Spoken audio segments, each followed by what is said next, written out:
Hello, it's Nikki. Welcome to episode 10. This is all about badges that I am no longer willing to tolerate in the long term or in the short term. I just don't want to do it. And I think this is important to recognize, especially in what's blocking and stopping you. Because what you may have done without even realizing it is absorb other things from other people, maybe people you don't even know. And yet it's become part of your process and your thing.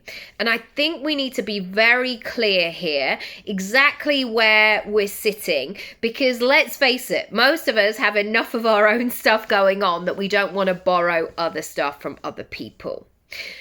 Let me talk about the first thing. The first thing is the rags to riches story. There was this quite dangerous and, in my opinion, and loud narrative. And I got it because I got why people did it, because it felt like the first wave of clickbait. And people would get into this thing of, I was broke and I was homeless and I had 100 grand in credit card debt and I had bailiffs on my doorstep, and now I'm a 7-figure business owner.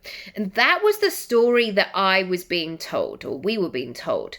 And so I think part of me thought, or maybe I had to hit rock bottom, and I didn't, fortunately. But there have definitely been times in my business where I've gone below what is comfortable. I mean, I'm talking 25 years here, so not so much anymore, but definitely not so much anymore. But that sense where I felt like I had to go down before I went up. I am here to say, for me personally, and maybe for you, maybe to plant the seed, I do not cope well or in a way that I would choose to when my back is so far against the wall that is not my moment where I go, oh my goodness, here I come, like I'm something out of a music video. When my back is against the wall, I find it like I don't have that snapback. I have to come out slowly. And certainly with 2 kids and responsibilities and a house and a mortgage and all of these sorts of things, I never want to be in that situation that I have control of, where I am pinned in that way, so I make a good story out of it. I would love you to think about where you're holding yourself back. And are you blocking and stopping because maybe it hasn't got that bad yet? Think about a trampoline. You want to have enough bounce so you can get higher and higher, and you want to feel safe in those foundations. Number 2, dreams that seemingly manifest out of nowhere. I don't believe that dreams just happen by accident. Very rarely. And I think that, sometimes the circumstance, it could be somebody is talented and, I don't know, they're singing in a shopping center and like this record executive happens to see it. But that, for me, is not a true accident. That is somebody sharing their talent and putting it out there and being visible, and then the right people coming along. I think those ways of being in business are happening all the time. And especially if you were, say, that record executive, you're looking for those people who are doing those things. And maybe you're seeking out those opportunities as well. And so what I want to say is that so many people are just hoping and wishing, and they're keeping everything hidden and waiting to be discovered. And so if we then switch into, well, these dreams are not going to happen accidentally, it makes you more purposeful.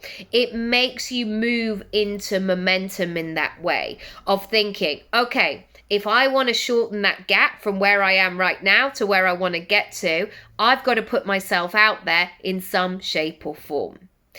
I am really interested in these 3 things: stability, strategy, and spontaneity as well. So one of the things that came to the conversation was this idea of winging it. And I don't know what I'm doing. Like, women would say all the I'm gonna get found out, I'm such an imposter, I'm winging it, I have no idea what I'm doing. I just don't want to live by that. Now, do I feel like I've got everything together 10 out of 10 every single day? Absolutely not. But for me, I'm looking for that stability. I'm looking for those strong foundations where I'm like, actually, I don't know this or I don't know that, but I do know this. And I am building in that way. Likewise with strategy, I am really keen on strategy and really thinking about how I can map out the route from A to B. I am not just hoping and wishing and seeing what happens. I'm not just crossing my fingers. I'm really meticulous about understanding the steps that I need to take and the person I need to become to get the thing done. Finally, the spontaneity moment. I know that some people live religiously and rigorously by that 18-hour workday. Like, whatever happens, if I just keep sitting at this desk for the next 18 hours, something good's going to happen. For me, that's just not the way my brain works. I want to be out in the world. I want to be having conversations. I want to be inspired. I want to be people watching. I want to be doing all these things. So for me, it's always about having that level and that wiggle room of spontaneity. I am not measuring my success by how many hours I spent in somebody's basement. I'm just not, and it's not the way that I work. I also know that I need to consider my feelings as well. So often there is a negativity attached to women, to mothers, about doing everything for everybody else, or you're not a great mum. I have learned over the years that I need to really include myself in my success and take it seriously. And you know yourself, if you've ever had a health problem or an ongoing thing, or you're just not feeling like yourself, you're no good to anybody. Yeah, well, I mean, you are some good, obviously, but like, you're not the best version of yourself and you're not doing things in the way that you would want to do it. So please incorporate yourself in your process. Finally, I notice my energy.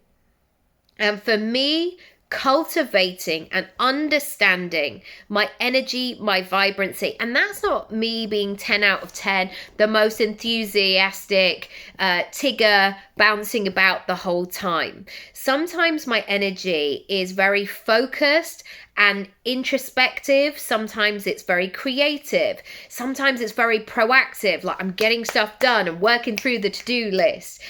Sometimes it's very whimsical. It's kind of pottering and it's slow and it's considered sometimes. And sometimes it's just not. I'm just floating around and seeing what happens. I also am very aware of circumstances and maybe people that make me negative, that make me resentful, that exhaust me and deplete me. I am also looking for places and spaces where I really want to be lifted up, where I want to feel like I'm in momentum. And so this state of being of just saying yes. This is another thing we hear online, like just keep saying yes.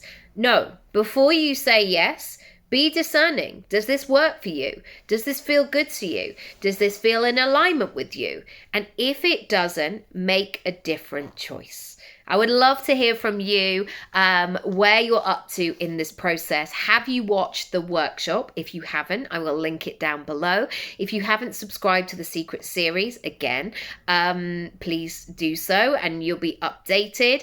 And for those of you who are ready and you're like, yes, Nikki, I've been meaning to get in touch and I want to book one of those 15-minute sessions, send me a message. It's only read by me. It's all confidential and we'll book in some time to chat. Lots of love. See you in the next one. Bye.